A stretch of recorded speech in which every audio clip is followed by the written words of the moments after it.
There is a real tie between the two. What is good, I think, is that the world is realizing that also. And I think there is a way to promote now both healthcare systems, sustainable and resilient health and healthcare systems, and climate at the same time, last couple of years. Speaking around that issue, Jay, just talk to me about the Access to Medicine Index. What is this? So the Access to Medicine weight the efforts of different pharmaceutical companies. So this is the biggest pharmaceutical companies in the world, the likes of AstraZeneca, who in the last index sits in the top 10 of that ranking. And what it and use our work in engaging with the industry.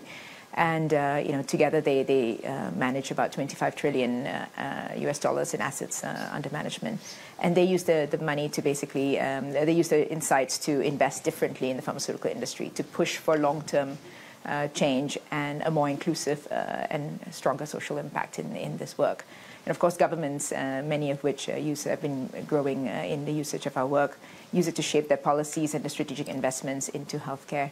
By defining where the gaps are and where the opportunities are, we try to make sure that people pay attention to the most critical issues in the environment. And we're basically launching a new strategy now where we're bringing a more diverse group of players and evaluating that effort. So we're looking at big generics, medical oxygen, where there's only 6 manufacturers supplying the whole world's supply of oxygen to people all around the world. Vaccines, diagnostics, and a lot of issues such as local manufacturing, local availability is coming to light. Yeah. Okay. Minister Reddy, you were speaking earlier on about the challenges that you faced in the context of a newly formed state and trying to respond to the pandemic. Just talk to me then about how do we future-proof health systems against those kind of pandemics that you've spoken about from a governance perspective as well.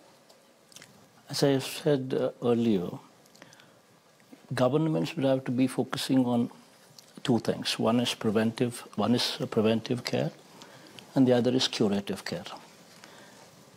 And looking at this from the lens of how to improve this healthcare, one would have to be talking about availability, accessibility of healthcare, and also affordability of healthcare. All these 3 would have to be moving in line. In order to do that, from my state's perspective as to how we have been wanting to move forward is, we've taken every 2,000 people, every population with every village with 2,000 population as a unit, and we're coming up with village clinics. And then we're taking up every 30,000 population as a unit, and classifying it as mandal, and where we're coming up with 2 PHCs, primary health centers. These primary health centers would have 4 doctors, 2 of the doctors present in each of the PHC center, and they would be given an ambulance, 104. And each of this doctor would be given their designated villages.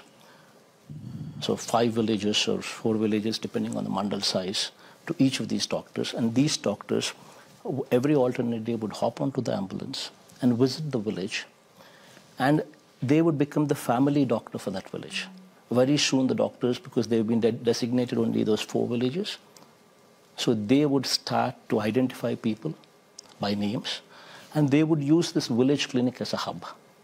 This village clinic primarily would be having an A&M, nursing graduate, mid-level health practitioner, and ASHA workers that we spoke about also reporting there.